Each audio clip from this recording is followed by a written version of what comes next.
Hello, everyone. Welcome to Across the Pond podcast, where I talk to people from around the world. Today I get to speak to Peter.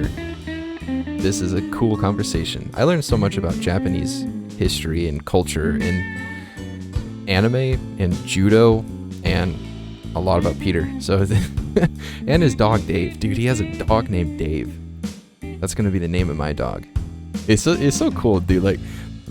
Dude, Peter's a cool guy. He's really he was a fun person to talk to and very, very informative. I learned so much in this. I think it was like an hour and a half that we chatted. I learned so much that my brain is. I'm recording this. I clicked stop recording, ended the call with him, and then I'm recording this. My brain is like almost pulsating because I took in so much information. It's nuts. Oh, yeah. Anyway, I hope you can enjoy the conversation that I had with Peter.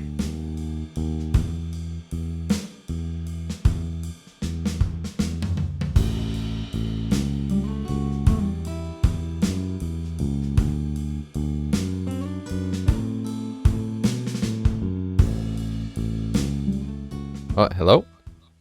Hey, how are you?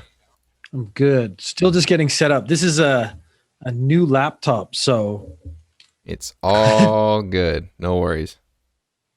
they put the camera in a weird. Normally, the camera's at the top of the screen. This is at the bottom. Oh, seriously? You're gonna be looking at my chin the whole time. And I think this might be for people who like work. So if I hold it here, no, that's even worse. Okay. It's all. I hope good. I hope you enjoy my chest. Hey, I mean, I'm fine with that. Honestly, it looked like you had a pretty cool sweatshirt looking thing. It kind of reminded me of the Doge coin. Yeah. Oh, it's not Doge. Okay. No, this is from a British comic, Judge Dredd. Gotcha. This is the sort of symbol of the police who go around executing people. To be honest, it's pretty awful. But, Oh, shoot. That's not a. That's one way to start it, I guess. Judge Dredd's amazing. I don't know if that's how you want to start talking, but Judge Dredd is a personal favorite. He's an idol. Wait, did you say it was a? I'm sorry, you said it, and I already forgot. My short-term memory is crap. But did you say it was like a comic? Yeah. So when I was a kid, I was born in the UK. I was born in Belfast, and then we moved to Canada when I was little. Okay. My grandmother used to send me a weekly serial comic called 2000 AD in Tornado. Gotcha. And that comic, basically the main draw was the character called Judge Dredd. And he was this is the future. There's a 92% unemployment rate. Okay. Hold on just 1 second. I'm so sorry. Your audio just like got half as loud. It like did some weird thing and then got really quiet. Oh, is it okay now? It sounds like it went like 2 octaves lower. It's almost like your input switched or something. Huh. That actually, let me check that then. Okay, so that should be it. I can switch to I'm using my mic. Oh, there we go. Does it sound the same? There Is we it go. okay? Yeah. No idea. That was Maybe I should turn the super video. weird. It was like you were talking like normal, and then all of a sudden it's like you switched octaves. You went like an octave lower or something like that, and then you're like half as loud. I was like, wait. That's just the testosterone kicked in. Hey, we'll deal. I mean, if that works, if that's your thing, hey, I'm all for it. Anything to sound good. You're gonna go ahead. Sorry. No. I've totally lost track of my thought. You were telling me a little bit about your grandmother. Judge Dredd. Yeah. Oh, yeah. So she sent me this comic basically every month. She sent me a pack of like 4 comics from the UK, which as a kid was the coolest thing ever. Judge Dredd lives in the future. It's like 90+% unemployment rate. So there's just massive amounts of crime. Mm-hmm. And he was genetically engineered to basically follow the law, but because of the future, there's no time to do processing or like due diligence of any sort. The police just judge, jury, and executioner, and most of the time the sentence is death. Gotcha. There's a movie that came out about 5 years ago, absolutely worth watching. There was a movie 20 years ago with Stallone that's awful, but Gotcha. Yeah, I typed in Judge Dredd, holy cow, real quick just to see, and I was like, oh, it's that guy. You know, it's that one guy that has an X on his helmet. I just never put the two together. Yeah. Gotcha. That's really cool. That it's neat to know that you had a grandmother that would send you comic books. Like, you don't really hear about stuff like that. That's neat. Was she? It's one of the Go ahead. I was going to ask, is she one of those grandparents that's just like super? So I don't know how to ask that. That's a weird question. But when I think of my grandparents, they're just like very calm and reserved. Were your grandparents or grandmother, was she kind of like more outgoing and like, here, try this kind of thing? Or was it just one of those things? This was, I think there was a thing that, oh, sorry, my dog's going ape shit. It's all good. There's a, I didn't know her very well. I only met her about 3 or 4 times because again, we were in Canada. She was still in the UK. So this was essentially her trying to reach out and connect to a little boy. Where you got to think like, she doesn't know what I like, but kids like comics. So I think this was like her effort to make sure there was some connection. And it worked because I have only fond memories of getting these comics from a woman I never met, but like it was there because no one else would do that for me. Like, it's just, it's so much work. Go buy this stupid comic every week, wrap it up every month and send it to Canada. But yeah, no, I had stacks and stacks and stacks of those things. It was crazy. That's really cool. It's neat to know that she did that for you. You know, like even though she might not have met you a ton, like she was still your grandmother and you her grandson. And that's neat that she at least tried to keep that relationship. So I have tried to carry on that sort of, I guess there's like an underlying philosophy of, it's not what you don't introduce people to what you like. Try to introduce people to what you think they would like. Yeah, yeah. So I have kids in my, like, I don't know how much you want to get into stuff, but I've been doing judo my whole life. That's how I ended up in Japan. Mm-hmm. My son, everyone's like, he's big. And so everyone's like, when's your son going to join judo? I was like, I don't think he's going to like it. Like, that's my thing. Mm. So he's not competitive in that way. So he ended up swimming. And swimming was awesome because you race against other people, but really you're just trying to beat your previous time. Mm-hmm. And it suits his personality and he's super happy with it. And I was like, swimming was it. I like karate or judo or something. Just, he was not a fighter. And I was like, I'm not going to force him into that. I don't want to be one of those dads. Yeah. Shouting at their kid from the side, like, be better, live my dreams. Yeah, no, that's super. That's good. It's good to know that there's parents out there that do that because especially when I was growing up, my parents, the shoe was kind of on the other foot in the sense that if I wanted to do something and they didn't approve of it, they wouldn't let me do it. And then they would be like, well, find something else to do. And so knowing that at least your children, are growing up with a parent that is like, you know what, I want to try and introduce you to something I think you're going to like is really neat because I never had that before. I wonder if that's more commonly practiced because I just haven't really heard of that.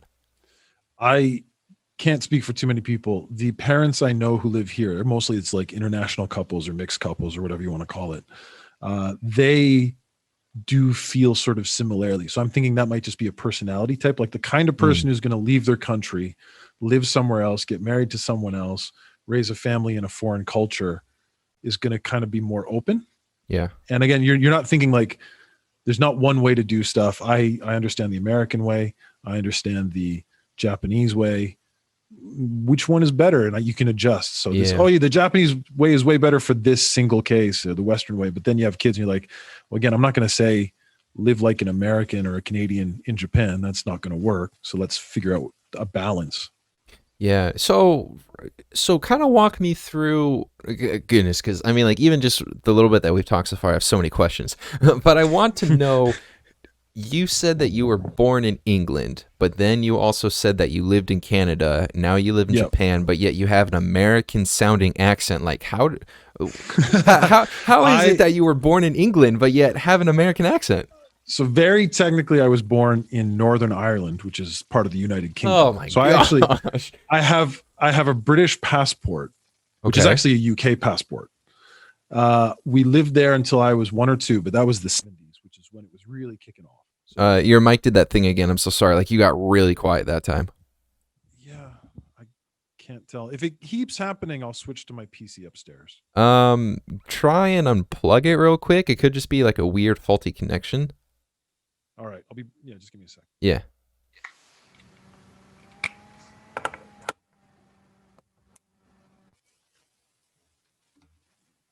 All right, is that back on? Yeah, it's back on. Okay. Yeah, if it happens a few more times, I'll just move back upstairs because again, this setup's new and Yeah, it's things all might good. not just be hooked up. No worries. Yeah. So yeah, I was born in Belfast. It was at the time when people were blowing stuff up. So my parents were like, this isn't cool.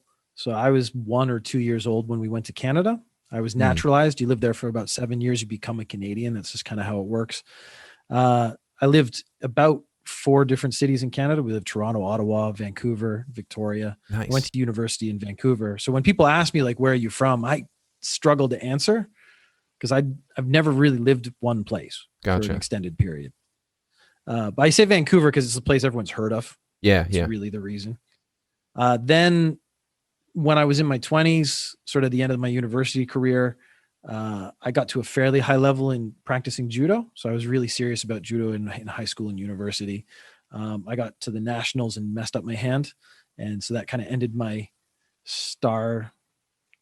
trajectory just kind of suddenly failed. And I thought, okay, well, I'm just going to travel around. I went back to Europe. I went to England and France and Spain and stuff and did judo in different places around there. And then I went to Korea for about a year and I did judo there. And then I went to Japan and I thought I was only going to stay for a few years and then maybe move around Japan and maybe move somewhere else. And then I ended up getting married and stuff and we settled down. Nice. So that's my accent. I would say is Canadian. It's a very neutral Canadian because there's going to be moments you're going to hear an aboot or something like that sooner or later. I don't say A. You don't say A? Because I don't Canadian people. Oh yeah, hey, what's going on? I could make a joke with that accent. I don't say it myself because it was never in my household. Because my parents are basically both Irish people. Yeah, true. I sometimes find myself saying A, but not in the Canadian sense. I lived in Montana for a while and I would play soccer for my high school. And we had this really cool, I don't know if it was an agreement or something, but we would play in this kind of a makeshift Canadian tournament. It wasn't an official tournament. It was just a bunch of teams from the area would get together and they wanted us to come up for whatever reason. So we went up one year and they wanted us to come back. So we just kept going. And whenever I was there, I loved it. I love Canada. I think it's a beautiful country. When I traveled there, I went to Cranbrook, BC, if you know where that's at. I do. Oh, sick, dude. Yeah, I loved it there. It's beautiful. The mountains there, something to just, oh my goodness. But when I was there, I picked up a little bit on the mannerisms. I haven't been there for a while, so I kind of lost them, but I still find myself saying A sometimes, and I don't know why. It's not something that I do all the time. It'll just randomly come out. I don't even think about it. It just comes out. I'm like, wait, why did I say that? I'm not Canadian. It's not part of my language or anything. Why is that coming out? But it's interesting because you say you have just a neutral Canadian accent, but I just don't hear that, I guess. I don't know. I have a few friends from Canada and I guess they are from Winnipeg, so they have more of I would say that's a stronger accent, yes. Yeah. So I guess, I don't know too many people from BC, so I guess I'm not making the connection. Because BC is, when I went to university, I went to the University of British Columbia. It was 50% Asian kids. And so they were either Asian kids who were born in Canada to immigrant parents, or it was kids whose parents sent them to BC to study. So, it was just mixed. So, their accents were all kind of all over the place. You had some strong Asian accents and then some really, I had a friend who was, his parents were Korean, but he grew up in Winnipeg and just sounded like the most down home Canadian dude ever. He couldn't finish a sentence without A. Really? And you're just it's weird to see a dude with an Asian face doing that. I was like, but you know what? That's Canada. That's the whole, the melting pot theory is there and it's a real thing. Yeah. That's Canada, eh? That is Canada, eh? Yeah. It's such a cool country. I love it so much. So what got you in? Because you said that when you were in university and you're going through all that, your 20s and stuff, you kind of just fell into judo? I did it when I was a kid. Okay. And basically did it my whole life, but I wasn't good at it. And then when I got to university, I don't know what happened. I clicked and I got serious. Maybe I just got a little better. But then the university had a fairly good judo club and they trained really often. And then, so it just became a thing to do because one of the things moving around is you don't really have friends. going to any city in the world, I could basically walk into a judo club and I have a support system and a friend group. And that was my experience going, especially in Korea and Japan. First thing I did when I got to Seoul was find a judo club. And then I have guys who I can ask questions. Can you help me out? Can we do stuff? And they would do it. And it would just became this amazing support system. But I did judo in Canada. I got to some pretty good. So I did some competitions in America and Canada. And I was trying to get to that sort of next level. I got to a tournament and broke a couple fingers, and it just takes so long to heal fingers. It just, True. I kind of missed that peak moment where I could have changed the trajectory. But I actually think it might have been a good thing, because it's not like you make money. Like, you don't know any famous judo people for a reason. Yeah. I mean, there aren't any. True. Maybe you could have been that, you know how like some sports. Sorry, go ahead. No. I was just saying, like, you could be the first. Oh, true. Yeah. I was going to say, you know, sometimes how like you see those random accounts on Instagram or Twitter or whatever social media you're on, and it's like the woodworking guy or the dude who's like the metal worker, or like the one guy who can do all the flips because he's in like Brazilian jiu-jitsu or something like that. That could have been you, except for judo. Maybe. I mean, it's a nice idea. The problem is I never once thought I should video this or take a picture. So now I'm, well into the later years of life. Yeah. How old are you? I'm 26.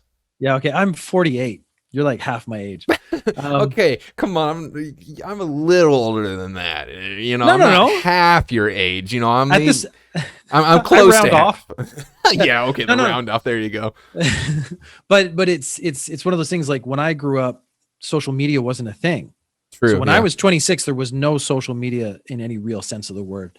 And I still, to this day, it's like, I should take a picture of that. And it's just, that's the last thought in my mind.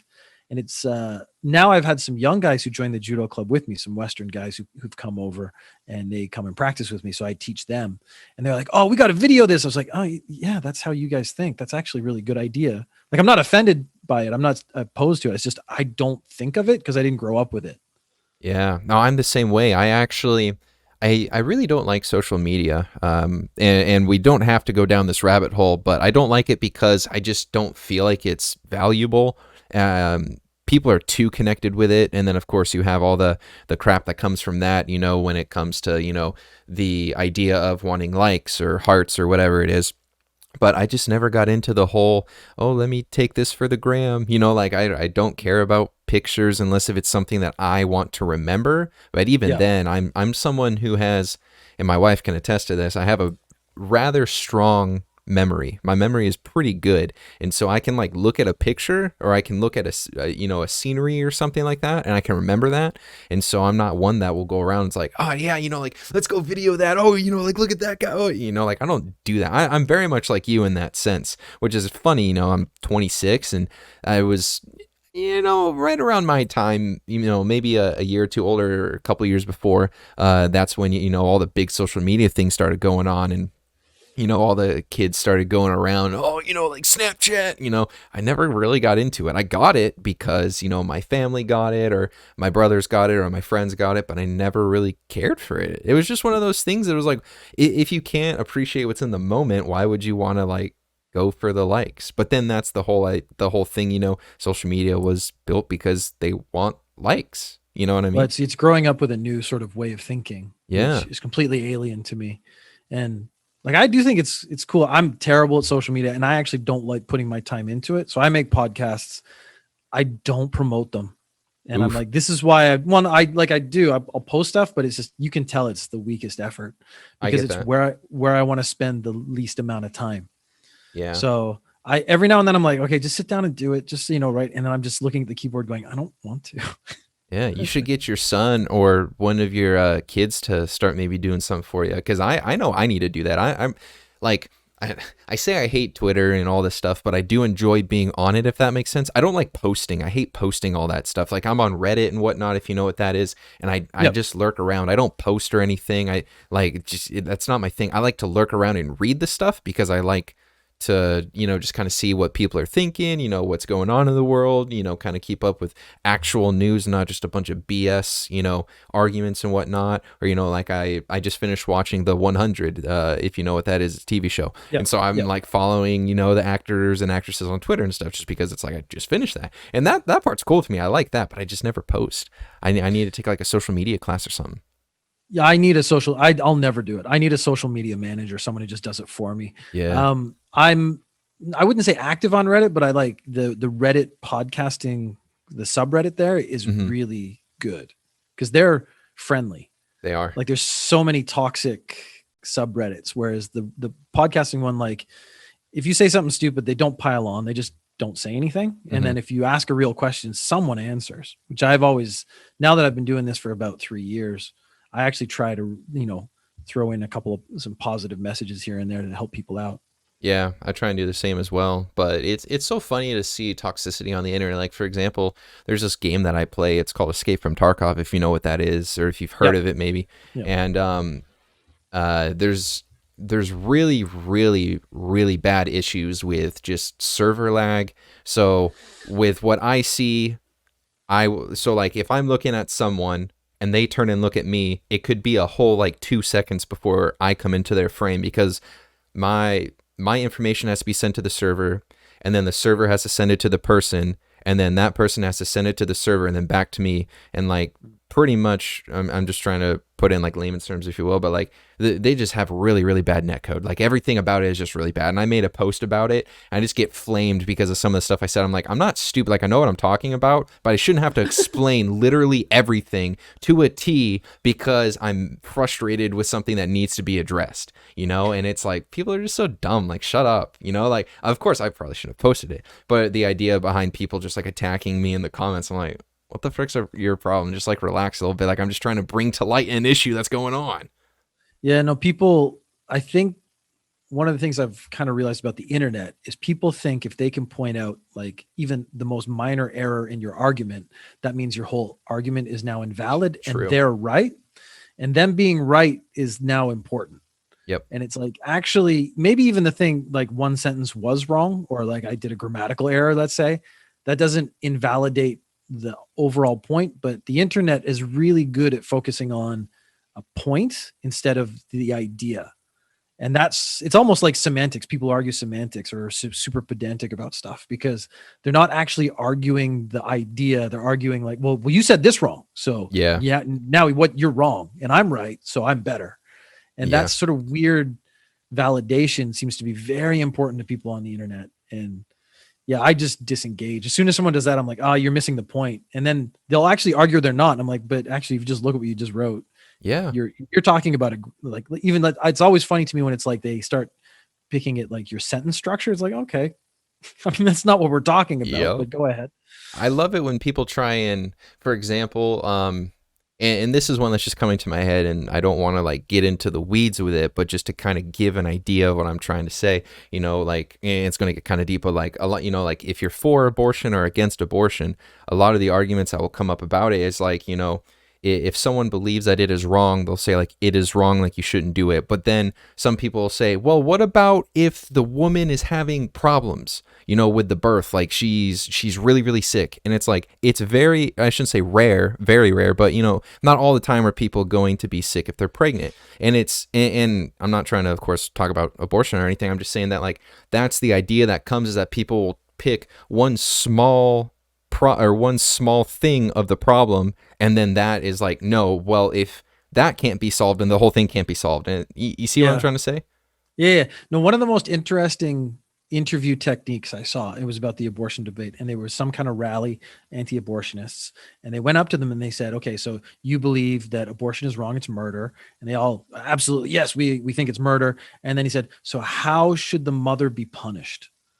And everyone went blank because everyone wants to blame the doctor who's performing it, but it's the woman who actually goes there. And most of these people have sympathy for the mother in some way. Mm-hmm. They just want to save the child, but they'd never actually thought, like, if there's consequences for the doctor, there actually have to be consequences for the mother who's actually participating in this as well.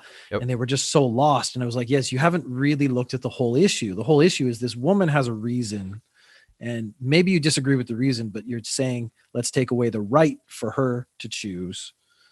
Yeah. But they haven't even got into that thought process yet. They're just like, my Bible says it's wrong, so it's wrong and no one should do it. And let's kill doctors, which is always the irony of let's kill doctors. Yeah, it just is so funny to me how people on the internet it's funny to me how they think, because like you said earlier, they either they just want to be right, or they're doing it for, notoriety. That's literally the two reasons to be on the internet, to try and get in a discussion, because you have to prove your point, because if you don't prove your point, then something's wrong and you're wrong, or you want more followers or whatever it is. It's a really toxic environment. It truly is. When I've gotten into arguments, because I never last that long, I just was like, this isn't worth my time. Yeah. I did a couple of experiments. One, I would just agree with the other person, and they would get so frustrated because they would go like, oh, you're an idiot. I was like, yeah, you're probably right. And they go, yeah, you're a loser. I go, yeah, I mean, I think we validated that point, and and then just agree. And then because they know they're not winning now, because the only way they win is if you stop. But if you sit there and agree with them, they get frustrated. And I really enjoyed that. I've actually just run a couple of like experiments of different ways to do it. See how, basically trolling the trolls, but it's, again, time consuming. So I'd have to be like, oh, let's spend a whole evening doing this. And I can't do that more than once a year and not lose my mind. But I found agreeing with them really bothers them, because they know you're just being facetious. Yeah, that's true. I'm going to kind of move us along a little bit. So I personally have been to Japan, and it's a beautiful, beautiful country. I love it so much. I was in Okinawa. I can't speak. It's a little late. Sorry. I was in Okinawa for a while. Have you been to Okinawa? I have not been to Okinawa. I've been basically the whole main island. So there's Hokkaido and Okinawa at the top and bottom. I haven't been there yet, but I've traveled all over the middle. Okay. If that makes sense. I want to go to Hokkaido. Hokkaido is a place I've always wanted to go to. But yeah. Yeah, okay. I was going to ask if there's any similarities in structure from Okinawa to the rest of Japan, because when I did, so like I said, I have been to Japan, but it really only was Okinawa, and then I was in the airport of Osaka, and I was in Tokyo. How do you say it? It's an airport that starts with an H in Tokyo. Haneda? Haneda, yeah. I was in that airport, and then I had to take a bus, I think, to a different airport, actually. I can't remember. But I was kind of in Tokyo a little bit, just in a bus. I kind of got to see it. But it's a beautiful, beautiful country. It's so magnificent. Japanese people think Okinawa is an independent culture from Japan. Okay. So they speak Japanese, but they speak Japanese with a Okinawan dialect. And for them, it's actually, sometimes they can't actually understand what they're saying. They think the culture is different. Like there's karate is really a big thing here, but Okinawan karate is different. So it's Japan, yes, but they feel like they're culturally distinct because I guess it's a separate island from the main island. So when you talk to people about Okinawa, they'll be like, oh yeah, they're so different. But they talk about them like it's almost like they talk about, people say Hawaii, and it's all island time and they're all very relaxed. They have the same impression of Okinawa. Oh, I was going to ask if it was almost more so of the sense because the American military bases have been there for so long. There's such a strong American presence there. The American military bases are fairly despised, though. That is true. They have a pretty harsh reputation because the military guys go off base and they drink.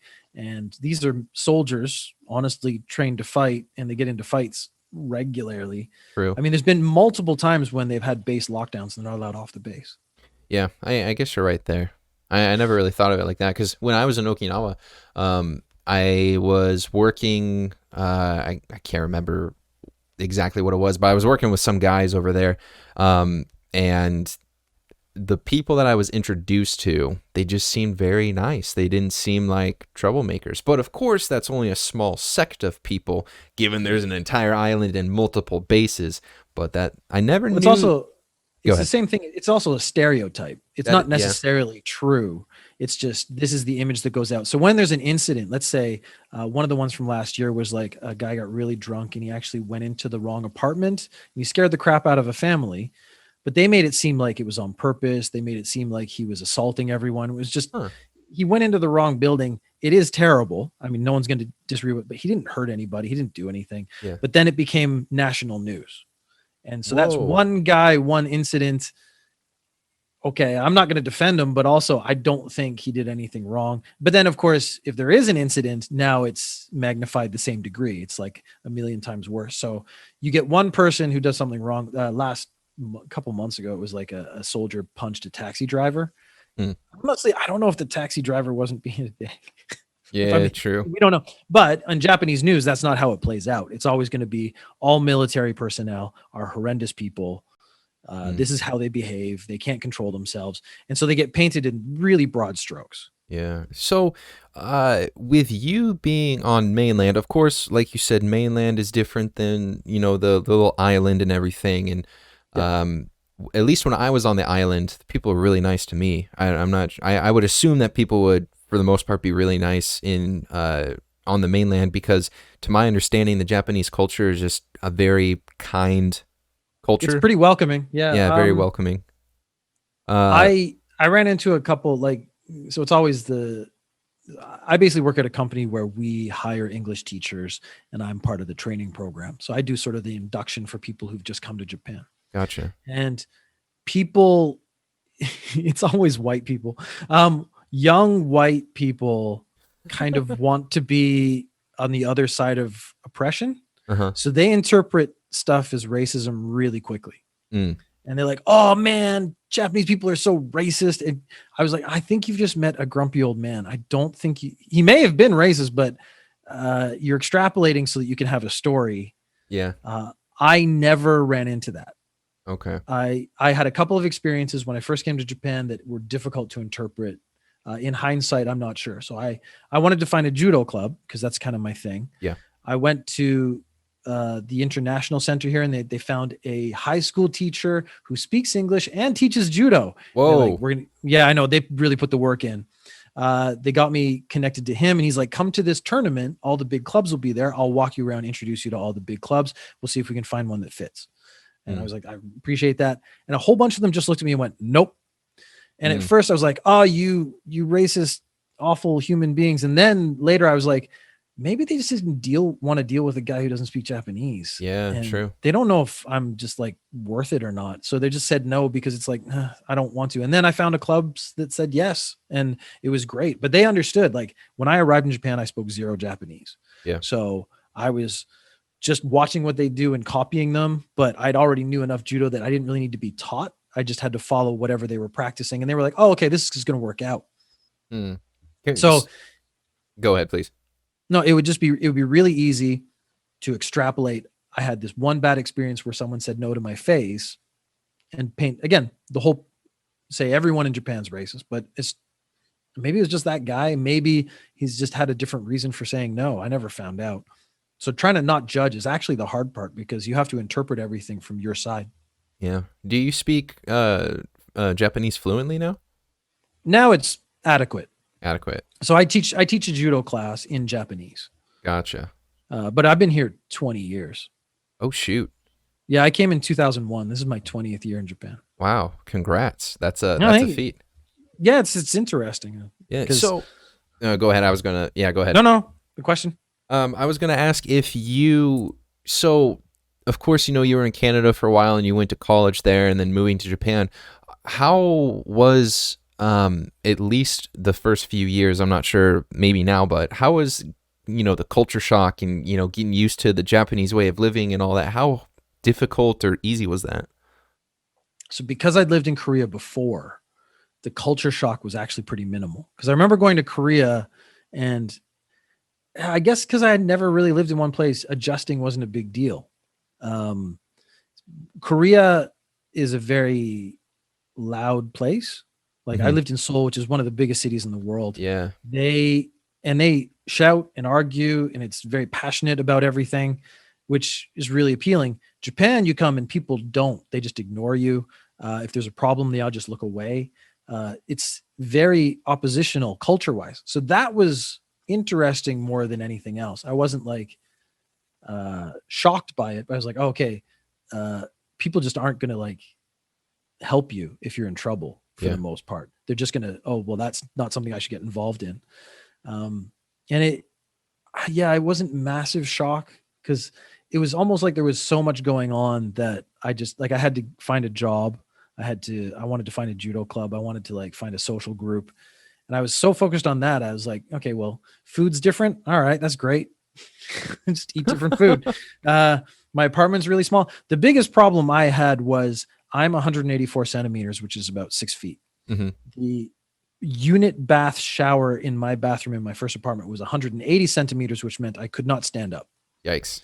And if I sat down, the bathtub was so small. It was designed for a tiny Japanese person. I couldn't sit down. So I had to stand with my neck like cranked to one side to be able to shower. And if I wanted to wash my hair, I had to like squat.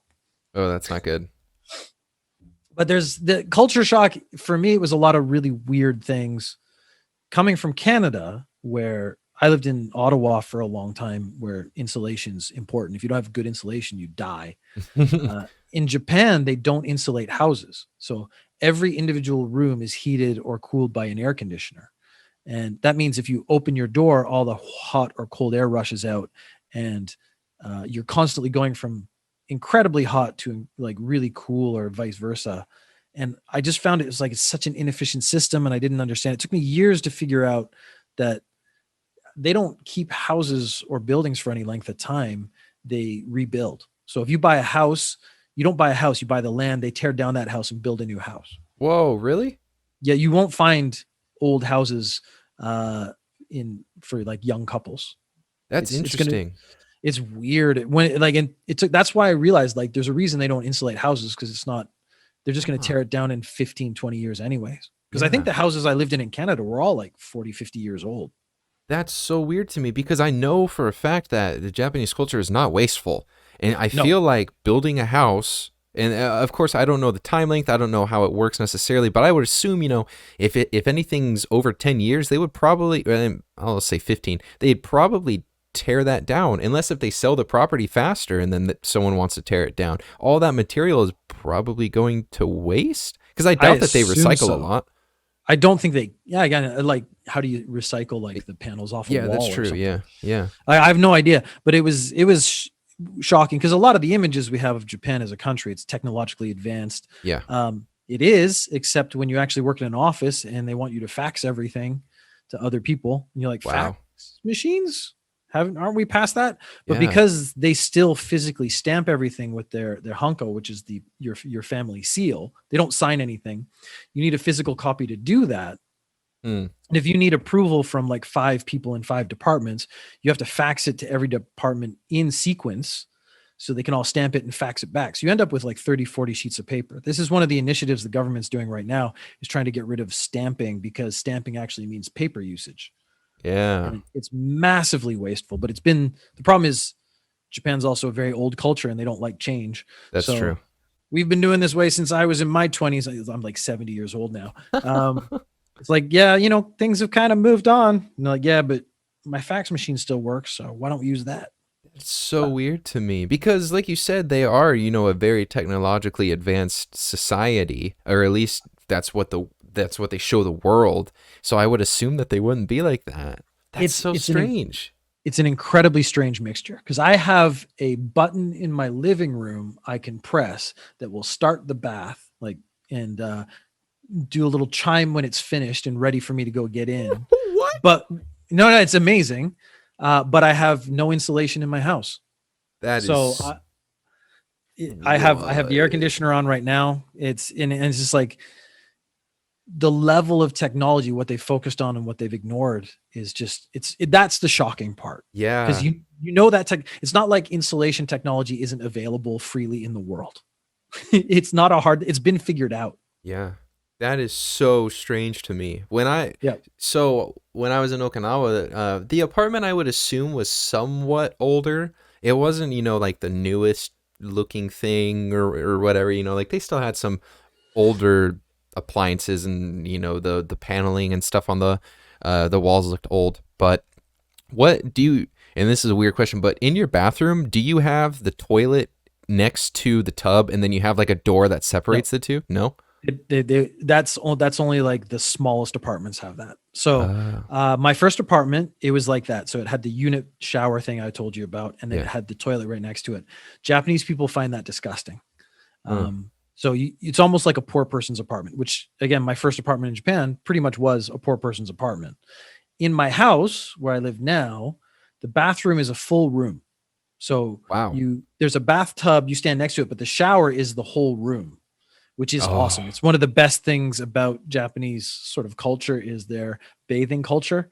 The Yeah, so you turn on the shower and you can just get water everywhere. It's fine. It's been designed for that. The toilet is in almost the other side of the house, and I don't think that's a design by accident. I think it's to keep it as far away from the shower room as possible. whoa. Because the So toilet, yeah, no, please go ahead. You're talking about the toilet. no, the toilets are all super advanced as well. Is, I have a is bidet. you I have have a a bidet? bidet they'll target your butthole. That's so nice, man. When I got into the airport, I went into the bathroom and I went into one of the stalls because they don't have urinals, I guess. At least in the airport. I'm not sure about restaurants or whatever. But I walked up into the stall and there was full-fledged bidet and had all the instructions and everything. I was like, I don't know how I'm supposed to pee in this thing. Like it was all in Yep. Japanese. I couldn't read it. Yep. My first girlfriend in Japan, I went to her house, and this was my first interaction with a Japanese toilet that had a panel of buttons. And so I knew one of those buttons flushed. There's one that actually looks like a geyser. That's actually the bidet. Mm, There's a geyser with a little lady over it. They use it differently. So bidet is actually for the woman, yeah. and I don't know. So they have a different name. I forget what it is, and then they have one for your butt. And then another button to flush, and then they had pressure. So do you want it to spray really hard or really light? Do you want it heated? Whoa. But I couldn't read any kanji. I couldn't read any Japanese. So I've gone to the toilet and now realize I don't know how to flush the toilet because there's no like manual flush. Yeah. It's on this panel. I'm like, I have to start pushing buttons. And I was in there way too long because I'm like, if I push the wrong button, like stuff's going to spray. I don't know what's going on. I don't want to get like the bidet hitting me in my clothes by accident. Like, I don't know what's Yeah. going on. It was absolutely terrifying. That's nuts, man. What's Yep. the difference between where you lived in Canada? Because I'm trying to wrap like I said, I've only been in an apartment. I haven't been in a house in Japan before. So what is a typical house in Canada compared to a typical house in Japan? Are they somewhat similar, or are they like much smaller, or like? The house size overall is smaller, and a big difference is in Japan. You don't really buy a house; you buy the land. That's So right. Yeah. in Canada, my family would buy a house, and I don't know if we owned the land it was sitting on. Maybe we did. I never bought property in Canada, so Yeah. I was too young, and I was still getting my life together. When I came to Japan and we wanted to buy a house, it was a huge process because this is a foreigner owning land in Japan. So that's actually a big deal. They actually have huge concerns about China or Chinese companies sending people to buy up big chunks of Japan Mm, because they have enough money to do it and then end up owning the country. yeah. So they have a lot of rules in place about how much land a foreigner can own, and you have to go through like a rigorous process. But since I was just like a relatively middle class white dude with a Japanese wife, they weren't, oh, okay, I don't think he's going to take over the country. Yeah. But the land is significantly more valuable than the house itself. The structure is the secondary part of the purchase. Mm, And it's not meant to last. So my house is pretty modern. We've been living here for about 10 years. I think it's going to last until I retire, and then we're going to consider whether we pull it down or build a new one or just keep living until we die or whatever comes next. But mm, I know my parents-in-law, they've retired, and they're now discussing what to do with the land and the house mm, because the house is essentially worthless, but yeah. the land is very valuable. So that's probably going to go to their son, which is pretty logical, but there's inheritance fees and stuff. So there's a lot of things that go with it. Gotcha. Land So- ownership is the more important issue. So then, technically speaking, and just so then I can, get this straight in my mind. So when you would quote unquote sell your house, you're not really selling the house, you're just selling the land. Yes. And So the next person. So let's say I sell my house to you. okay. You are not going to live in my used house. You are going to pull it down and build your own house. Okay. You probably even use the same company that I used to build my house. because there's a sort of in towns and stuff. I live really far away from the big city, but there's only a couple companies and they all have relationships. So it's pretty much every house in this, couple square miles were built by the same people. Gotcha. But there's you would have no real intention of living in a house that I lived in. Is that just because you want to build your own, or is it kind of one of those weird things? It's like, well, I don't know if you think this, or if the Japanese people think this, but like your spirit was here and I don't want to live where you lived. I want to build my own thing. Or is it just kind of, I want to build my own house? I think it's the idea of a house being used. It's almost impossible for me to explain properly. It's like, this is a place that it's now essentially sullied, dirty. I don't know. Yeah. You want to start fresh. You want to start with a clean building that's yours. So I guess the first thing you said, you want your house, not someone else's house. Gotcha. That makes sense. More than anything else. And then one last thing, because I'm very interested, because of course it's not selling the house, it's selling the property. So then is the property itself really expensive, or? Yes. Okay. And then building the house, is that theoretically relatively cheap? Yes. Okay. So the house is about half the price of the land it sits on. Wow. Yeah. That's nuts. Well, land prices in Japan are famously high. Again, it's all pretty small and it's everything comes at a premium. But again, because there's no intent for the building to be used again for generations or anything, they just don't even consider it. Wow. In 2019, the average land price in Tokyo stood at about 1.07 million Japanese yen per square meter. The in Tokyo is a whole different story though, because you're now actually talking about vertical. So to buy a land plot, again, you're probably going to build an apartment building and stack it up. So, I mean, that's going to be millions and millions of dollars for every square foot. Oh, shoot. That is expensive. Yes. Oh my goodness. I just clicked on like a real estate thing and oh my gosh, that is nuts. I know. So someone has a house in Tokyo is obscenely rich, because even the rich people probably don't have a house. They would have an apartment and a high rise. So like famous people on TV, they probably don't have a house in Tokyo. Maybe they have a house somewhere else, but they don't have a house in Tokyo. They'd have like a moderate size apartment that's very high up that looks over Tokyo. That would be sort of the stylish. If someone has a house on Tokyo property, they are disgustingly rich. Yeah, that's nuts, man. Oh my goodness. After I finish work, I go to the judo club. I walk there. I see a car parked out a building every week. And I forget, it's the most expensive car in the world. The car itself costs more than, no, it's not a sports car. It's like a luxury. It's almost like a limousine. Rolls Royce? It's not maybe a Bentley. Ooh. It's actually more expensive than that. Expensive luxury car. You hit some brands. Lamborghini, Bugatti? No. Again, those are sports cars. Yeah. Anyways, I looked at the car. I watched car shows, so I'd seen this car before, and I was like, that car is worth more than my house and the land it sits on together. Aston Martin. No. Okay. Are we gonna do this? All right. No, I'm done. Man, that's nuts, though. I can't believe that land is... I mean, I guess it does kind of make sense if you think about it a little bit, because Japan has, for its land size, has a lot of people. Like, it's a pretty populated island. And so I guess trying to own a piece of land makes sense with, the amount of people compared to the amount of land. It's... my goodness. I couldn't imagine trying to buy a piece of land for... I think the smallest I saw was 20 million on that page that I looked at briefly, and that was I didn't recognize the name of the city either. So so Aichi is where Nagoya is, and Gifu is a prefecture or a state, if you want to make it easy, above it. I couldn't buy the same size house in Aichi. It would be too expensive. That's nuts, man. That's crazy. All right. I want to, again, push this along just a little bit. Do you mind me asking a little bit just about the relationship with your wife? Is that all right? Go ahead. Yeah, you can ask me anything. I'm pretty open. Okay. Well, I know that some people are a little weird, but I'm interested in interracial couples, not in any weird way or anything. And it's not like I want to highlight that. but I am just kind of interested to hear the dynamics between you and her, and then even like your in-laws and stuff, because I know that there are cultures that are, if you don't marry the same, culture, the same person or whatever, then you're wrong.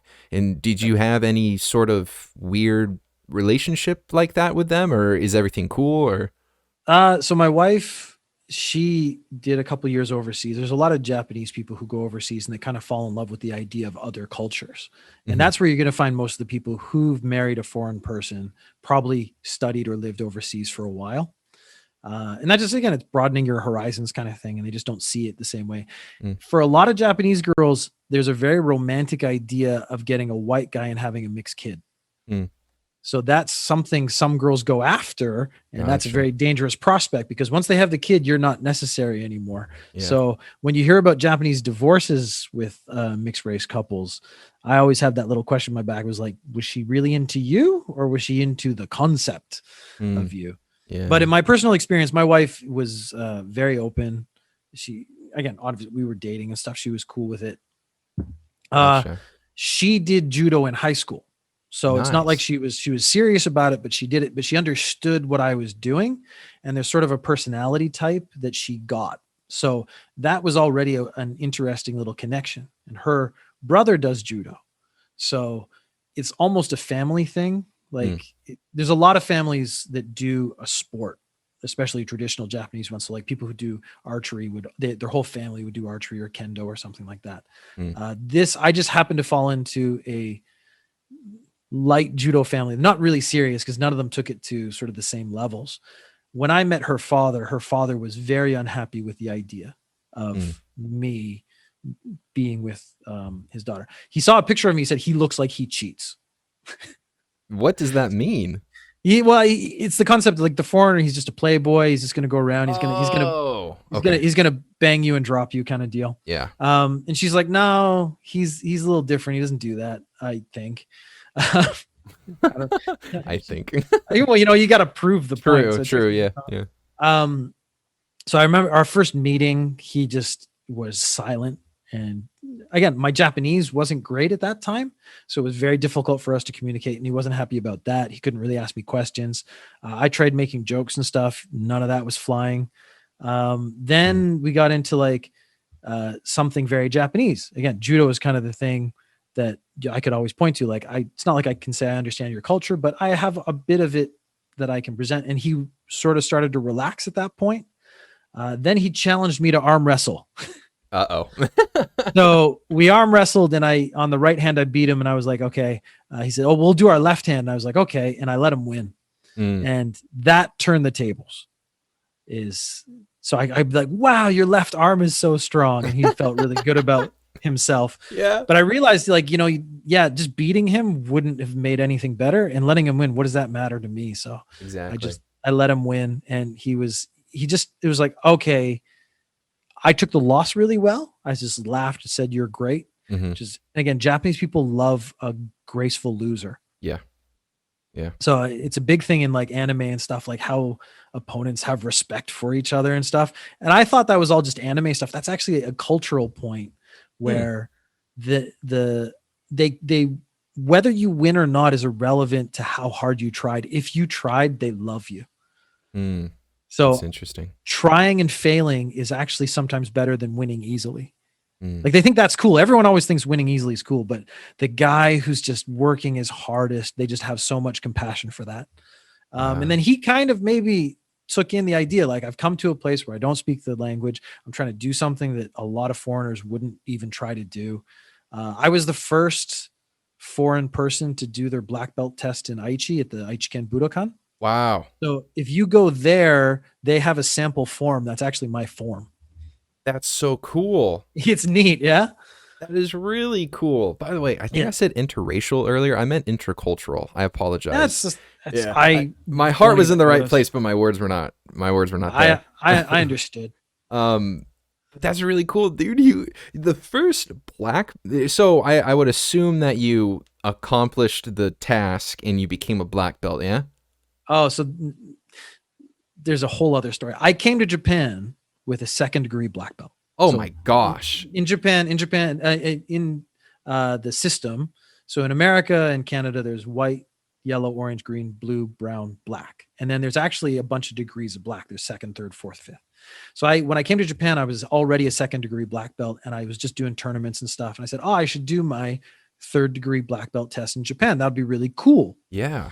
I went to the test, and this really, really angry, unhappy old man who just didn't like me.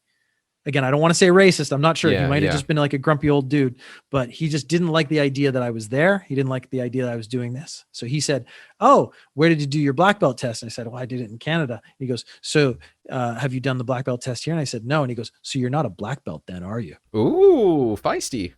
But that actually, he decides whether I go in that room or not. So I actually couldn't go in that room and do the test. So I had to go away. I was furious because he's saying I'm not a black belt. But that means I had to go back and do the white belt tests again.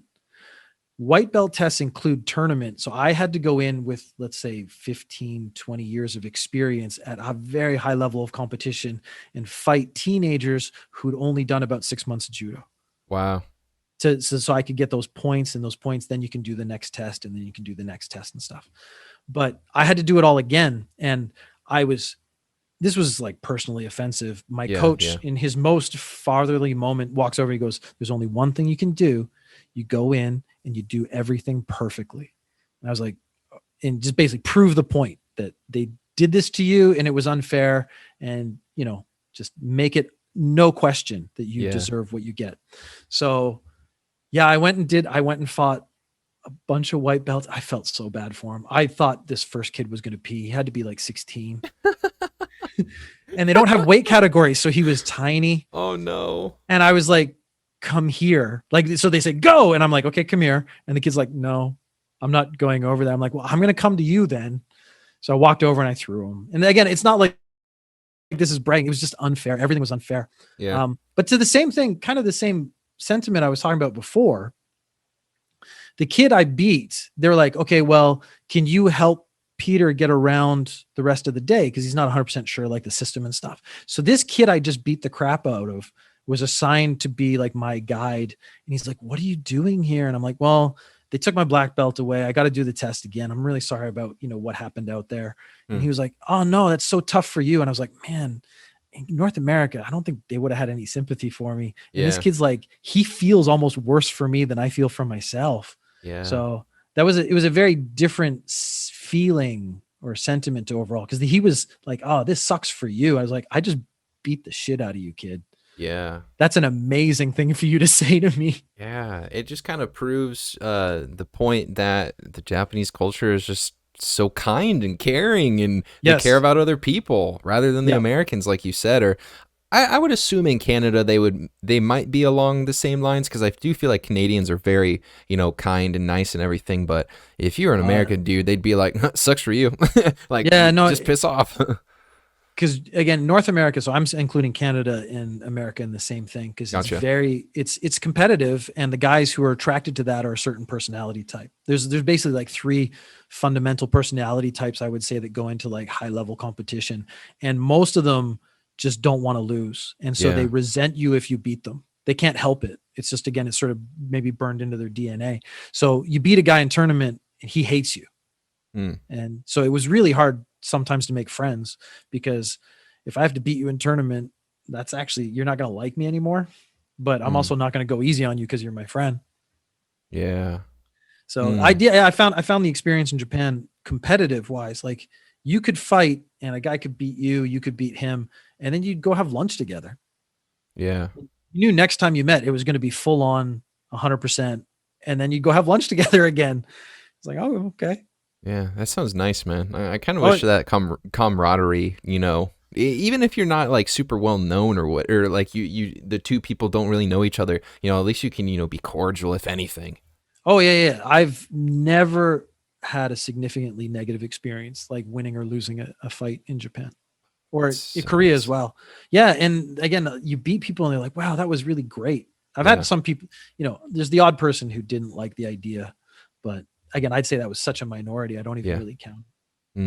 But man, that's cool. The whole idea of judo and again, or I shouldn't say again, but this might be insulting when I see this, but like judo or like jujitsu or like anything in the like what I would consider almost like a martial arts kind of thing is just so cool to me, except I could never get into it. I wish I could learn, at least watch videos or something and learn it, but time is short, man. It's tough because getting into judo sucks because you have to learn how to fall down for like 6 months. You have to learn how to like do things safely. And that's all preparing you to get your ass kicked for the next 6 months. Because you don't win fights. I mean, you don't start these things and win. You start and you just lose and lose and lose and lose. It's really good for your ego. Yeah, so I bet. when I was in Canada, it's blue belt and under fight together, and then brown and black fight together. When I was a blue belt for 1 year, I won every fight in under 30 seconds, and I thought I was a god. Yeah. And my ego was off the charts. Excuse me. Then I get to brown belt, and for 1 year, I lost every fight in under 30 seconds. Wow. And I was like, realized like, yes, it's a different level, and I'm not there. And you go through imposter syndrome, like I don't belong here. I should just quit. And again, I went to another place, and you go up sort of another level, and everyone just beats you again. And then you sort of, hit that plateau, and then you break it somehow, or something clicks, and then you get up to the next level. But it's just, losing is hard. Yeah, I totally understand. I'm a very competitive person. I played soccer for numerous years, and the competitive side always would come out to where if I lost, man, was I mad. You know, like I'd blame teammates. Well, I mean, like, here's the thing. Like, I wouldn't say it to people, but like internally, I would always just be so mad. I'd always be like, like so-and-so should have done this. Like, oh man, he should have said it. So it's like, I understand the competitive side and, losing and everything. I wish I could play a sport. Or would you consider judo a sport or more of an art?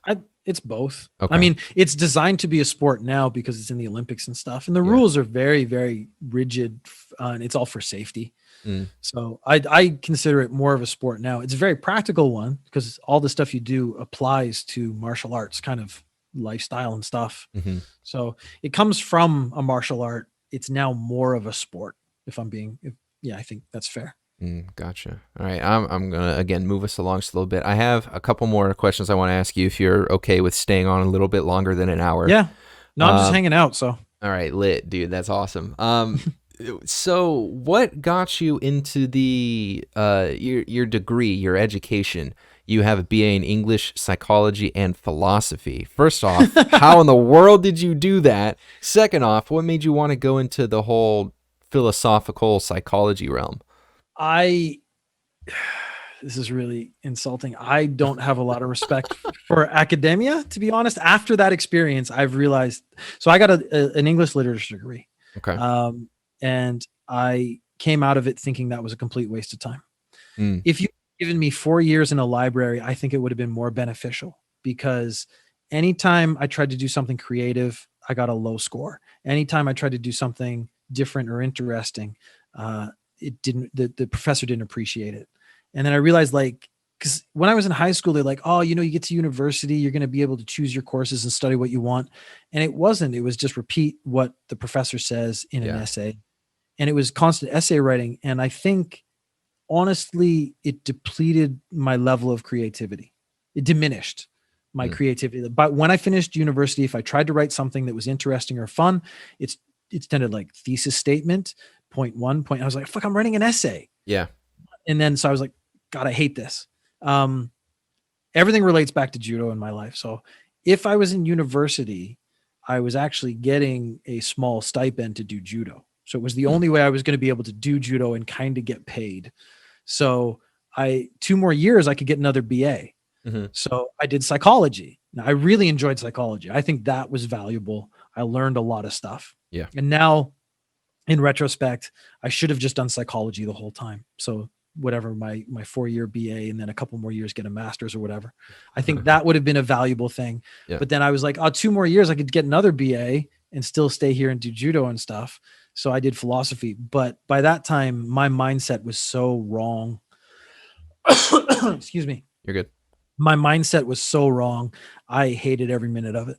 I hated talking to the other people. And again, like at the beginning of our conversation, they argued pedantry. They argued these small points. And I was like, you're missing the concept. You're trying to win on semantics. And a lot of philosophy is that. But now I've gotten to the point where I realize don't argue with anyone until you define terms. And if they're not willing to define terms, then you're not going to get anywhere anyway. So stop talking to them. Yeah. So a lot of times I'll have conversations with people and they'll start trying to pull a semantic argument. I'm like, oh, okay, well, let's stop. We got to define things first. So go ahead, define what you mean. And then they can't. And you're like, okay, well then either you do that and we continue or we stop, because you're clearly just looking for things you can nitpick instead of actually trying to have a real conversation on any sort of deep level. So I have come to the conclusion in my old age that the arts degrees are not particularly useful. I think for arts, you should move on to apprenticeships or something. I want to change all of education.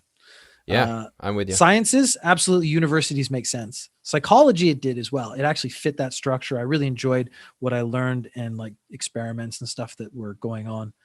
But when it gets to writing and interpretation of books and literature, I actually found that most of my best friend in university, he was studying physics. He'd read all the same books because that's just what intelligent people do. So was it necessary for me to pay for that? And then that's when I started getting confused and torn about, was this worth my time? Oh, I feel you. Dude, like university and stuff is just so dumb to me. The idea that at least here in the States, I'm not sure what it's like over in Europe or in Asia or anywhere, but having to go to university for 2 years or for 4 years, 2 of those years you have to do prereqs, and it's just a bunch of useless stuff that you really don't remember. I mean, like, yeah, you might be somewhat interested in the history or in the sciences or in, I don't know if you have to do like maybe say a music class or something like that. Like I can understand if it's something that you want to learn, but if you have to spend X amount of thousands of dollars to take these stupid courses that you literally will not use for your degree, why do you have to do it? Yeah, no, I took one of my first years was Geography 101. And I was like, I have no interest. I took it because it's one of the easy ones. Yeah. So you needed a science credit. And I was like, okay, it's either, I think it was oceanography or geography were the ones. All the arts majors took those. I was like, oh, there's a reason. Yep. And then, no interest at all. I was bored out of my mind, and I was like, I'm paying for this. This is ridiculous. Yeah, I can remember sitting in those classes, and I was like, goodness, man, like, I don't want to have to pay for them. If I had to take them, but I didn't have to pay for them, that's one thing. But I'm literally paying to sit here in a class I don't care about, to listen to a teacher that has to teach a class, and he doesn't really care about, or he or she doesn't really care about the class, and it's just a waste of time. Not to mention all the homework that you do and all the tests that you do are just pointless. It's pointless. The teacher's enthusiasm was low. I remember that. Because I only have found a few of the professors had sort of real passion, and they were fairly engaging. But you realize really early on for a lot of these guys, it's their job. It's not like it really is something they care about in a different way from anyone else in the world. Yeah. They go to work. I'm like, I'm tired of dealing with these, snotty 22-year-olds. Yeah. And then not to mention most teachers, they don't just teach one class. They teach multiple classes. So they might care about 1 or 2 classes, and then the other ones they just kind of have to teach because of whatever the reasons are. So they just don't care. And you can definitely tell when you go in there and they're like, all right, class, we're going to watch a video today here. And it's like, seriously, dude, like, why am I here? This is so dumb. And then the worst part about all of that, and then I'll hop off the soapbox, is when they make attendance. You have to attend. They make attendance necessary. You have to do roll call, or you have to check your name on a box on a sheet of paper or whatever, but then you don't do anything. That was literally the worst part, I think, about college. I hated it so much. Yeah, so I never was happy with my university experience. Yeah. Sorry, it's going off again. No, it's all good. No worries. Dave, shut up. Your dog's name is Dave? Yeah, it's Dave, man. He's awesome. So cool. Usually you hear Buddy or Fido or something like that, but Dave? Dave is a king, man. Dave's got a back. Oh, it's the mailman. Okay. Dave's got an amazing backstory. He comes from a shelter where all the dogs have had a shitty life. Oh, man. And so he's about 5. We only got him like a month ago. They think he was used for breeding, and once he'd sort of served his purpose, they dumped him in a forest. Oh, so man. Dave lived in the forest for about a month or 2 by himself and survived. And so like he's gone. Dude. Okay. Anyway, so he came to our house. He's now a foreigner's dog, so he got a foreigner's name. He's That's dead. really cool, actually. That's a cool story. I'm Yeah, sorry. no- Cool in the sense that like you rescued him and everything. Sucky in the sense that he was pretty much just used and abused and left to die. But Well, we realized like this shelter does an amazing thing because what they do is they do a lottery for 2 dogs and 2 cats every week. So they almost guarantee 100% adoption rate. wow, And the first one we put in for had heartworm, and they said this dog's only going to live 5 years. We just want someone to give it 5 good years. And this was really appealing to me because I was like, yeah, we could get a puppy, some stupid purebred. I was like, but I've always had mutts and stuff when I grew up. Yeah. And so I was like doing something nice. And again, not sitting around, I rescued him. I didn't do shit.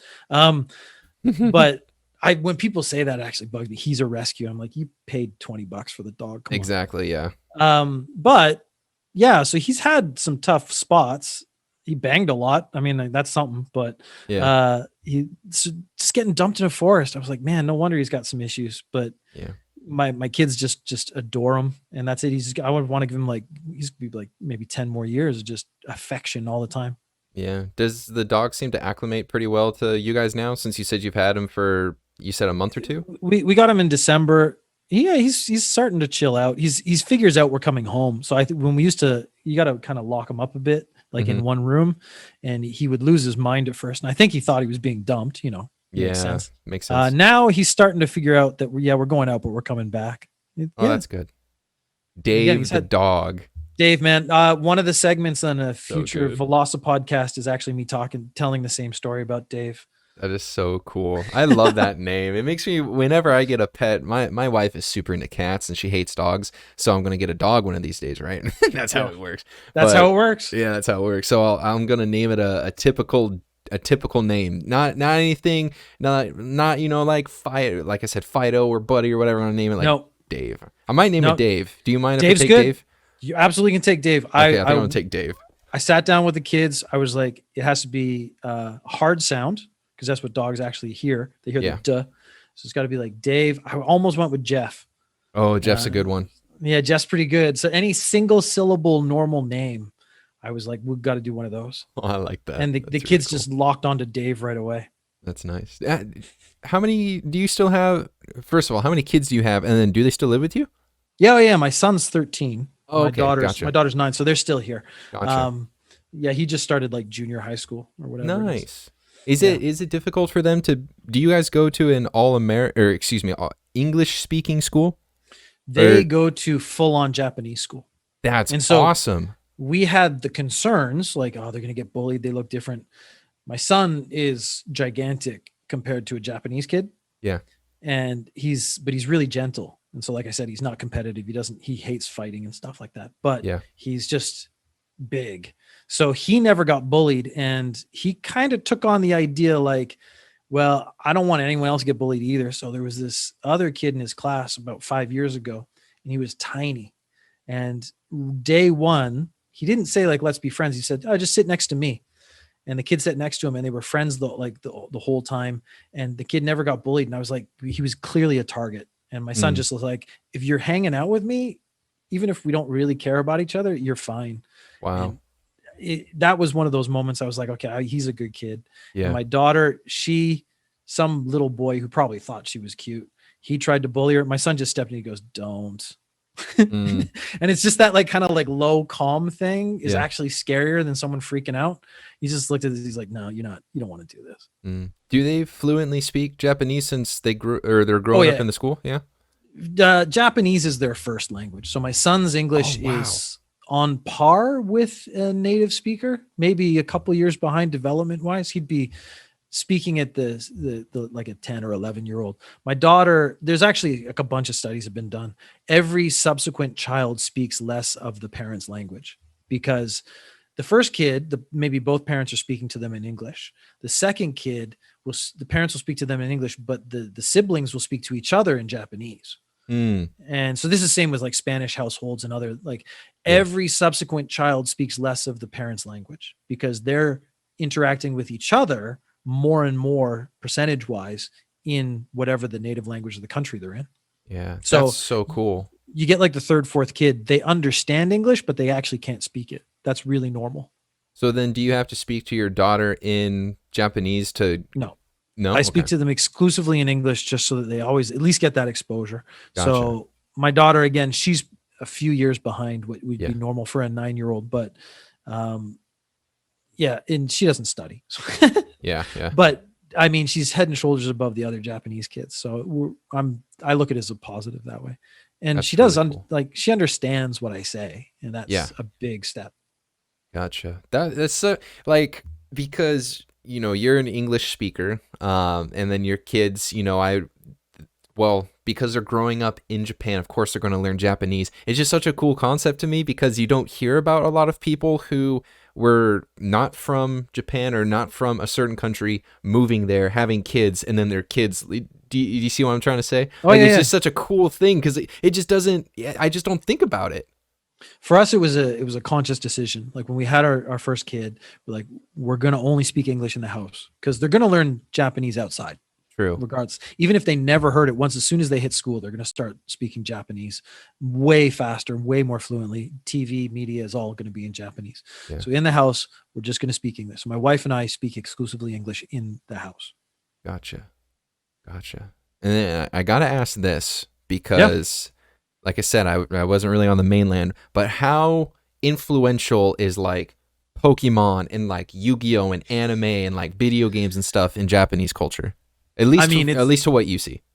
It's massive. And the irony is a lot of Japanese people will say like, oh, I don't watch anime, I don't read manga, but they do.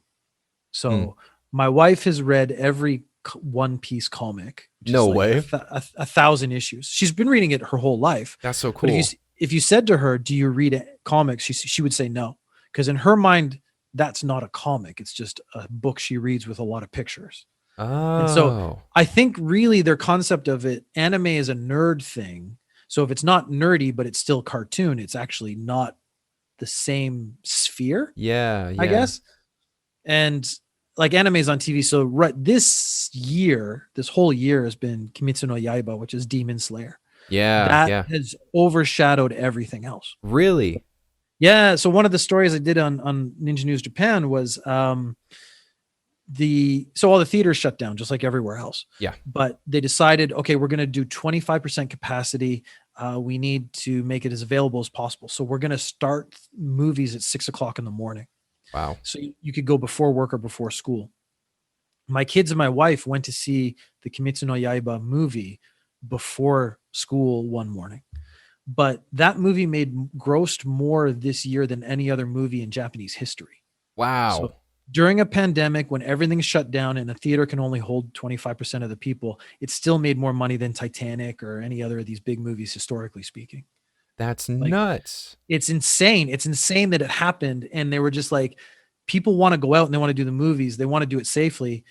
Let's just try to get it out there. And it was super successful. I don't think any other movie could have pulled it off. But it's just showing. I was going to say, I know that Demon Slayer is really popular over here amongst a lot of the huge anime nerds. And I say nerds because I feel like that's a pretty correct stereotype. It's a fair statement. Yeah, we get a lot of them. So again, like my induction, I work at a company and a lot of the people are in their early to mid 20s. And you can see, that's a nerd. That's an anime nerd who's come here because they love the concept of Japan. Yeah. And it's a fine reason to come as long as it doesn't impede their work. But it's interesting because you can pick them out. Yeah. Like right away. Yeah, it's nuts though that Demon Slayer is just so popular over here amongst those people. I knew that it was popular over there, but I didn't realize it was on that magnitude. I feel like I have to at least watch the show now. I just started because I just want to make sure I'm always kind of like, I got to know what's going on. So I watched the Twilight movies when they were popular because they were popular, not because I wanted to watch them. Yeah. Because I'm like, this is a phenomenon. I kind of want to be able to say, like, if someone talks about it, I want to know what they're talking about. Yeah. Very quickly realized I was not the target demographic. Yeah. But I'm about halfway through the first season of Demon Slayer, and I realized this is a great introduction to anime because it hits every point of every other anime ever. So you could watch this one and you would have a basic understanding of Naruto. You would have a basic understanding of all the tropes in anime, and it's done well. So it's fun to watch. I don't think it's as good as everyone else does, But I think Really? it's because it's almost like they had a checklist and they're like, okay, hero has to be super kind. Okay, super kind. Has to love his family, loves his family, meets friends and gets stronger through friendship. Check that. Cool sword moves and techniques. Okay, we got it's just everything. Mm, If I sat down and made a list of anime stuff, everything would be checked off by the end. gotcha. He's weak and he has to struggle to get stronger. That's actually kind of what I was saying before. Mhm. Absolutely, that happens. Each bad guy he meets is stronger than him, and he has to do something really smart or struggle through to win. All in there so far. Like they Mm. haven't missed a beat. The only benefit is they're not doing filler episodes like most anime does. So most True. anime, one fight would be like 6 episodes, and you're like, Jesus, I gotta stop this. Yeah. They did 2 episodes encapsulated 2 years. It's like he's Wow. gonna train. He trained for a year. I was like, whoa. I was expecting that to be the whole season. Yeah, I know that. Like I said, I'm not super into it. You know, I've only seen a few. I think I would say one of my favorites is like Fate Stay Night, I think is like the Yeah. loose translation of it. I thought that was really good. But my brother was super into Naruto. And he's like, if you ever want to get into it, Dan, you can just skip like half of the show because most of it's filler. Yes. And I was like, and that's one of the bad points is like that filler is actually a missed opportunity to tell another good story. Like maybe you need to fill 6 episodes. Tell the story of one of his friends for a bit. I've always thought that was a weird thing because they're just like, oh, we're just going to write a crap side story with a stupid bad guy that we don't care about. It's yeah. like, no, man, like he's got 20 friends. Let's see everyone's backstory or something.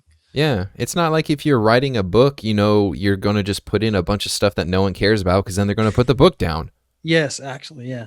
Yeah. So I like the old Ghost in the Shell stuff. Oh, I I don't heard watch that's good. I don't watch a ton of anime, but that's sort of like high concept stuff. Mm. Um, Trying that's to actually think. Cowboy Bebop's pretty good, but it's a little hard to get into for people because it's almost like the full show, like all whatever 20 episodes. You got to watch all 20 for all of it to kind of work together. And that Oh. for some people, they get to 6 and they're like, I'm not really into it. Yeah. But the payoff at the end was good. I have seen some of Fairy Tale. I've never seen that. I did enjoy some of that, but I just quit because it's like I'll watch it if it's on, but I'm not gonna like sit at my computer and watch and like look it up and watch it if that makes sense. Yeah. Oh, absolutely. Like Um, I get so Demon Slayer's been going on for a couple of years, and I was like, Yeah. I should watch that because my kids watched it and everyone else watched it. there was one that I saw, and so this is gonna sound weird. I was really into for a short period of time, really into like the gorier side of anime, just because I thought it was just interesting to see what they can do and actually get away with. And I watched one, and I don't remember what it's called, but it you maybe you know, I'm not sure, but it pretty much was there are these people in this town, and one of the maybe it was the whole town at like a certain time of year, the whole town would go crazy and like try to kill each other. But the thing is It's like, the Purge. yeah, kind of like the Purge. But the thing is that the very next day, no one would remember what was going on except like travelers that survived. Okay. I don't know that one. Yeah. I have watched some of the dark, heavy ones are actually because they're for adults. They're way better, and they tend to have sort of better characterization. Yeah, like Death Note or Death Note was a good story. Yeah. Tokyo Ghoul was all right. It just they played with the idea of the atypical hero a bit, which I liked. Yeah, I've actually watched a ton. It's just most of it doesn't stick. No, I get that. I did watch some of what's it called? Monster, I think is what it's called. Yeah, I've heard of that. I think Yeah. I've actually watched it. Is that the one with the guy? He's got the thing in his hand. If I'm being honest, I don't remember because I actually talked to someone else who was super into anime, and he's like, "Oh, Monster," and I looked it up. I was like, "Wait, I remember some of the names in that. I think I've seen that, but I just don't remember the story." I've seen Monster, but I can't remember it. Yeah, I can't remember because there's one. I think he's a doctor. Yeah, Dr. Tenya, I think is his name. Yeah. Interesting. Anime man, am I right? Yeah, well, anime. I mean, it's at this point to anime. To me, it's just like it's just media. So if it's a good story, it's a good story. Yeah. Like I don't care if it's. There's a lot of like the Marvel stuff spending $1 billion on CG. I'm like, imagine that if they made that animated. Like how much more stuff they could do, and you would just have voice lines. I think a lot of the big action movies and stuff should actually be animated. I think they could make it way better. I think you're onto something there. I truly do. Well, I mean, if the difference between a Marvel 70, I don't know how much they spent to make a movie now. It's like $1 billion, let's say. Yeah. But you could cut that budget in half and make one of the biggest animated movies ever. Well, I mean, all you have to do is, and I don't mean to sound racist in this, but just appeal to the Asian audience, and then you're going to make a lot of money because there's so many Asians. There's so many Chinese. The Chinese are what, like a seventh of the population of the world or something? They have like over 1 billion people. Yes. So nuts. One of the weirdest statistics I thought maybe I saw it on the internet. It was like, if in China, if you're 1 in a million, there are 1,000 of you. That's crazy to think Isn't about. it? Like you're so good at something, you're 1 in a million, that you're still in a pool of 1,000 people. That's you have to say 1 in a billion, but that's like almost you can't It's wrap your head around that. Yeah. No, it's inconceivable. That's bonkers, bro. 1 in a billion. Oh my goodness. I can't. It's not real at that point. Do you guys get a lot of Chinese, not immigrants? Tourists? Oh yeah. I mean, of course, COVID, no, but yeah, that is a huge market. The foreign population in Japan is mostly Chinese people. Really? So the amount of foreigners, when you say foreigner, they tend to think of Americans and Europeans. That's actually like 1% of the foreign community. They just stand out. Like, you can see them. Most of the foreign people in Japan are actually Chinese and Korean. And they are primarily working in like tourist industries to like guides, and they bring people over. The Chinese people come over and they do like essentially just shopping trips. So they'll go and they'll just buy cameras and they'll buy stuff because there's Japanese electronics has a reputation. So they'll buy like 6 cameras. So this is a massive thing for Japan. They want to keep this going. And so they really wanted to open up tourism to China as early as possible, which has not been working out. But that's the market is heavily geared towards China and Korea. I felt like that. I don't know why, but I always thought that there was a ton of tension between China and Japan. Absolutely. Because there's if you want to talk about racism in Asia, it's going to be between other Asians. So Japanese people have these awful stereotypes about Chinese people. I teach classes, and when we talk about China, you'll get it's always old people. Yeah. They just refuse to change their mind. They'll be like, "Oh, all Chinese people are bad." Let's just not be too offensive with the statement, but they'll say something like that, and I'll go, there's 1 billion, right? They can't all be bad. And they're like, nope, they're all bad. And it's like, again, I can't argue with you now because you're just not going to hear anything. So we're going to move on. But that opinion is really strong. And then Koreans hate Japan. Again, I would say older Koreans hate Japan. Really? Because of the occupation is still a pretty recent memory, because we're talking the end of World War II. Japan occupied Korea. They brought Koreans over as slave labor. There's still court cases going on about whether or not Japan should pay reparations to Korea. Wow. It's still an issue. I didn't know that. And so there's a lot of back and forth between Japan and Korea. And this has always been a point of disappointment, because when I lived in Korea, they hated Japanese people. When I live in Japan, they're not as open about it, but it is there. But young people, they don't. Like, they're like, K-pop is really big, and I'm really into Korean food and good culture. And so it's changing. And I was like, if it could change a little faster, Japan and Korea, if they would bind together their economies, would be now probably the most powerful set of countries in the world. Wow. Like, no question. Because Japan has technical expertise, but they don't have the production that Korea has. Korea has production, but they don't actually have this sort of highest level technical expertise. So I was like, if they could bring that together. So yeah, it gets designed in Japan, produced in Korea, boom, you've dominated the planet. Yeah. I didn't realize that there was, like, I knew that there was tension, or I thought, but now I know that there's tension between Japan and China, because the Chinese, like, I don't mean to sound, like racist or anything, but I always feel like there's something going on with China. There's always some stigma around the Chinese that I feel like a lot of the world just doesn't like them, unless you're Russia, because communism. But I didn't realize that the Koreans were still so, I'll say, mentally at least, at war with Japan. It's again, they've hit a stereotype. I mean, this really happened, and it was all really terrible. Yeah. Japan has I guess, I don't know about officially, they've apologized and they've actually paid reparations in the past. I know it actually paid money in the 90s. But in the 90s, the Korean government took that money and didn't give it to the people and stuff. So it's everyone's bad. That's always the problem. Yeah. When you talk about this stuff, it's just and it's really hard to say they won't let it go. So really we have to get to a point where, again, all these older people just kind of die, and then that anger goes with them. But the problem is they've been teaching young people, don't trust Japanese people, and Japanese people are teaching their kids, don't trust Chinese people. And it's slowly getting not as strong, because I've actually seen a change in the time I've been here over the 20 years I've been in Japan.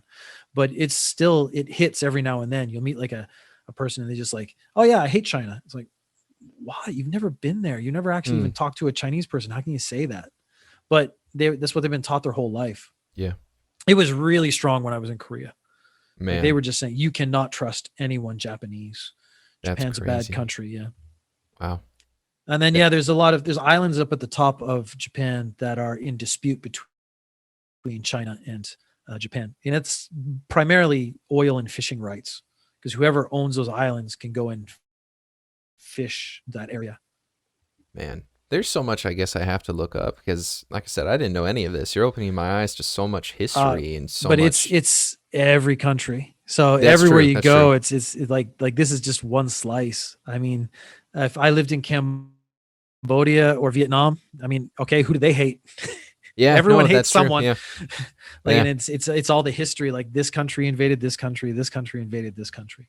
Yeah, it's just like, why can't we all just get along? It'd be so much easier, just stop hating for whatever reason, forgive and try and forget, and do your best to try and get over it, and let's just move forward. Like you said, Japan and Korea could be, world dominators when it comes to production and stuff. Like, I think they literally could give China a run for their money if they could work together. That'd be so nice. It'd be amazing. It'd be crazy. Like the phones we get would be awesome. Oh, it wouldn't be crappy, like if I dropped my phone now, it would probably shatter on the floor because it was made in China. Yep. Ugh, unfortunate. All right, well, because it's getting a little late here, because it is 10 o'clock and I do have to get up early tomorrow, I want to ask you one more question.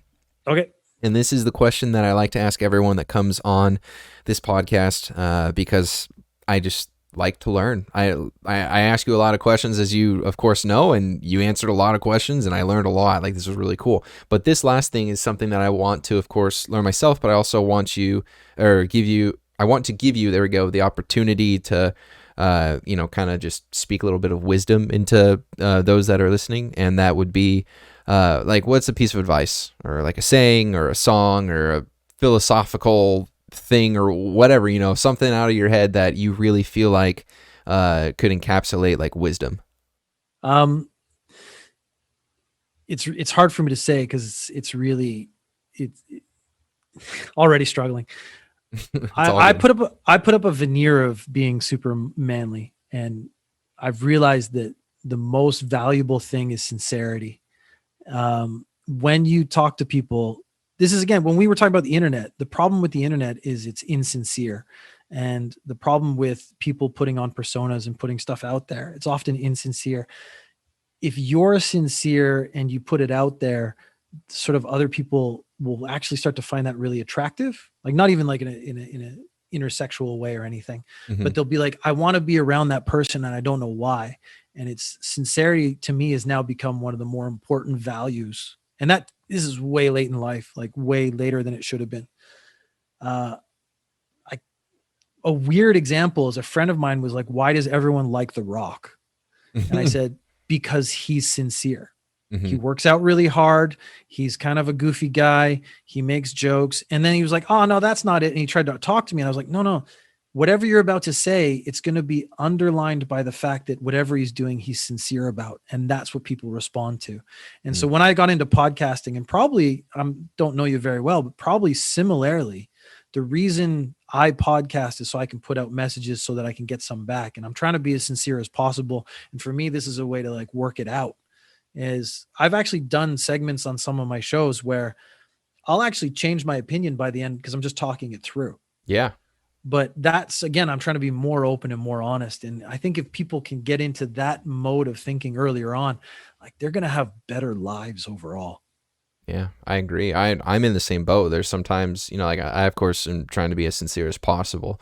And I'm in the same exact boat as you when you say sometimes you'll have an opinion when you start, and then by the end it might change, or you might have a different outlook on it. And it's true, because I feel like people bring up great points, and I feel like that's a core value of just honestly being a good human. Is at least, here's the thing, there's nothing wrong in listening to a different opinion or a different viewpoint or anything like that, but I do feel like it is bad if you don't at least just think about it, like of course if let's just say, I'll go back to the abortion thing that I mentioned earlier. Like, let's just say you don't believe that it's right, or you believe that abortion is wrong, and then someone tries to tell you that it's right, and they explain their point.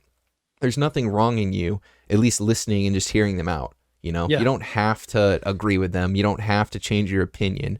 You're just giving them the time of day, if anything. And that's just being a kind person, I think. That's worth something, yeah. Sincerity, like you said. Yeah. So there was a thing I read just before the holidays. It was like how to survive the holidays and arguments, because that's pretty famous. Is you argue with people who you disagree with in your family politically and stuff. And you just start by saying, is there anything I can say that would change your mind? And if they say no, it's like, okay, I guess we're done then. Yep. Because if I can't change your mind, it might not be worth talking about. And if you're not going to listen, okay, we're good. That's true. Yeah. No, I mean, I agree with you. Well, that sort of matches a lot of what I was saying about the internet. Like, the reason I don't engage with a lot of it is because it's not worth it. They're not going to change their minds. They're not going to listen to anything I have to say anyway. So they're just entrenched in a position. And again, there's no sort of give and take. There's no listening to the other person as a real person. So that's not worth my time. It's not even really worth theirs, but if they get entertainment out of it, that's up to them. I just don't want to participate in that way. Yeah, exactly. No, that's good. Be sincere. I like it a lot. Do you, real quick, want to shout out anything, your podcast or socials, even though you don't do social media or anything like that? I do social media. It's just really poor. So I do Twitter and stuff. I put all my little ads up, but I don't think people. So I do Ninja News Japan. That's the biggest podcast I do. It's just Japanese news, and I sort of editorialize, and I'll explain maybe some culture points. I do a thing called VelociPodcast, which is just basically a blog. The one that's going to come out this week, I'm actually talking about some politics in America and stuff. I do a thing called CMcB, which is more nerd-oriented stuff. So this next one that's going to come out probably in 2 weeks, I'm talking about how Jedi are terrible at fighting. And they are. Good. Oh, I've made a list.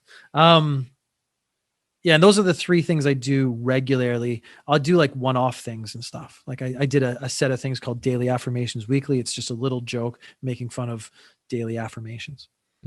Gotcha. So there's tons of content out there. And again, I'm just making more and more all the time. Yeah. No, that's cool. I think it's great to, do something, one, that you enjoy, do something that, you can be proud of. And, the whole idea of podcasting is just so cool. The people that you could meet, Oh yeah. So like we did this, I really enjoyed this conversation today. I saw it on Linden Street as a podcast. Maybe every year I'll do 3 or 4 segments for him. Like I've met a bunch of people through the podcasting subreddit, and I do clips for them and stuff. So if we can keep that going, the community and stuff will actually just get stronger. And I actually like the cross-pollination makes it way better. Yeah. No, it's great. It's really cool. I enjoyed this, man. Thanks so much for taking time out of your day off, even though you're what, 20 something hours ahead, 18 hours ahead of me or something like that. It's something nuts. Like that. Yeah. Yeah. It's 3:00 Friday afternoon for me. Yeah. It's 10:15 PM. What is today? Thursday. Night? Yeah. You're a day behind me. Yeah. It's crazy. How's tomorrow looking? Is it going to be a good day tomorrow? It's sunny here, and Dave's sleeping in the sun, so everything's all right. Dave. Everyone loves Dave. Yeah. I love it. That's so cool. Awesome. Well, thanks, Peter, so much for doing this. This was honestly a really great time. I had an amazing time learning so much about you and Japan and everything. This is honestly a blast. And Judo. Yeah. I mean, who knew that Judo was so in depth? Well, I mean, I guess a decent amount of people, but not me. That's for sure. No, I really enjoyed it. You want to talk about anything else, just let me know. Yeah, for sure. I'm not sure if you do too many guests or anything, but if you want one, I'll offer my voice if you want me at all. If you don't, totally okay. No, I'm actually all the stuff I do is now done by myself, but it's because my schedule is so hard. I'm trying to think of a way to get people I've done stuff with to try to bring them on. I was just thinking like question segments. I don't know. I'm working on that. I actually do want to get other people involved if I can. Yeah. Well, if you ever if you ever need me, I'm here. Just let me know and we'll figure out a time. That'd be great. Yeah. Awesome. Sweet. Well, enjoy your evening. Enjoy your Friday evening and have a great weekend. Yeah. You have a good night. Yeah. Thank you. Take it easy. All right. Talk to you later. Yep. Bye-bye.